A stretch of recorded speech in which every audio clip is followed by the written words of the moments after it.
Hi, it's David in the stained glass studio, and here are Jeanne, Sarah, and Greg standing by the panel and the frame that they created. Jeanne came up with the design based on the Young Living logo. Now here we are loading it onto the car. Hey, how'd that happen? So that we can take it down to Mona, Utah, which is where Young Living is located. Sarah and Greg slide it into the back of the car, which was just a good fit. And yay, We had a layer of clear glass in the frame, siliconed in place, and then we had the stained glass on top of it so that they won't have any cleaning problems when it comes to overflying birds and things of that nature. Alright, here we go. So far, so good. So here we are. Now, it took an hour and a half to get this man lift started. It was cold. And so, good thing Greg knew what he was doing. He's worked with a lot of heavy equipment when he worked as a miner.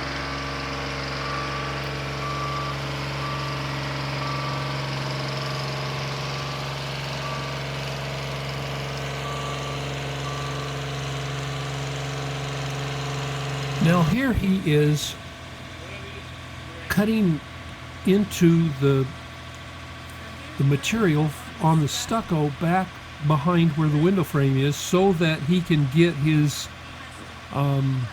electrical placed just so. There's a large transformer that drives the LEDs, and he's got to get that back in there.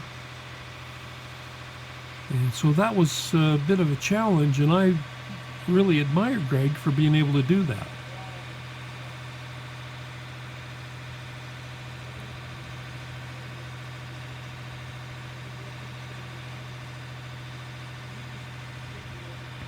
Now he's getting the LED panel hooked up. Now what he did first was he put a good bead of caulking around on the inside so that it would be sealed once that LED panel was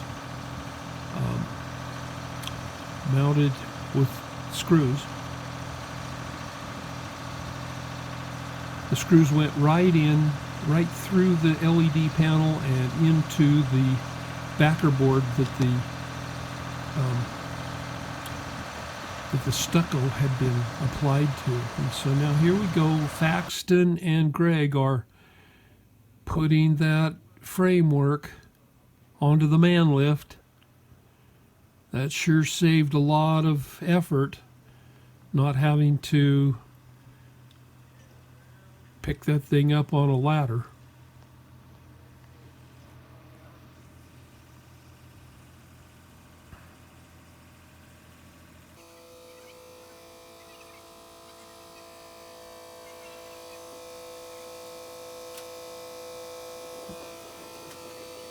And here we go. We're going to go up to the LED section. Now that's already wired. Everything's wired that's going to be. And they went in and checked that the wiring worked and that it lit up. And everything went without a hitch. There's a dimmer on it so that they can control it so that it won't be too bright. Now here, Greg has the piano hinged section swung out so that he can get those 6-inch screws back to hold the window in place. And there it is. It's pretty good. The only thing left to do now is to get the the caulking around the outside edge so that it'll be completely weatherproof. And everybody is kind of breathing a sigh of relief. The main work is over. And in fact, quite a number of the people who were with us on the project left and went home. I think David O was the first one to leave, and then Eden. Eden was the designer on the project. And yeah, I have a note there saying it was cold, and it was cold. And we had to overcome a lot of problems. Well, it's a beautiful project. We're very happy with it. The only thing we need now is some pictures of it lit up when it's late at night. But we didn't want to stay the rest of the day for the sun to go down, so we'll have to get those some other time. Anyhow, thanks for being with us on this little install video. Hope it was fun for you, and we'll see you next time.